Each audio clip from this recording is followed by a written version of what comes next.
ദാനധർമ്മത്തിന്റെ ശ്രേഷ്ഠത. ദാനധർമ്മങ്ങൾ അധികരിപ്പിക്കുക. ദാനധർമ്മം നമ്മുടെ സ്വത്തിനെ ശുദ്ധീകരിക്കുന്നതാണ്. മാത്രമല്ല, ദാനധർമ്മങ്ങൾ നമ്മുടെ പാപങ്ങൾ മായ്ച്ചു കളയുകയും അതിന്റെ തീ കെടുത്തിക്കളയുകയും ചെയ്യും. ദാനധർമ്മം കൊണ്ട് അല്ലാഹു നമ്മെ ഒരുപാട് ആപത്തുകളിൽ നിന്നും മാരക രോഗങ്ങളിൽ നിന്നും കാത്തുരക്ഷിക്കും. ദാനധർമ്മം കാരണമായി പാവങ്ങളുടെ ഹൃദയങ്ങളിൽ സന്തോഷം നിറയുന്നു.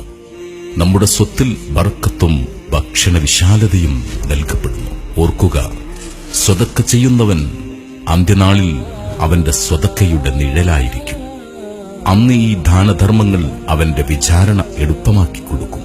അന്നേ ദിവസം മീസാൻ കനം കൂട്ടുന്നതും ഈ ദാനധർമ്മങ്ങൾ തന്നെ. സിറാത്തിലൂടെയുള്ള നടത്തം എളുപ്പമാക്കിത്തരാനും നിന്റെ ദാനധർമ്മങ്ങൾ എത്തും. സ്വതക്ക കാരണം സ്വർഗത്തിൽ നിന്റെ പദവികൾ ഉയർത്തപ്പെടും.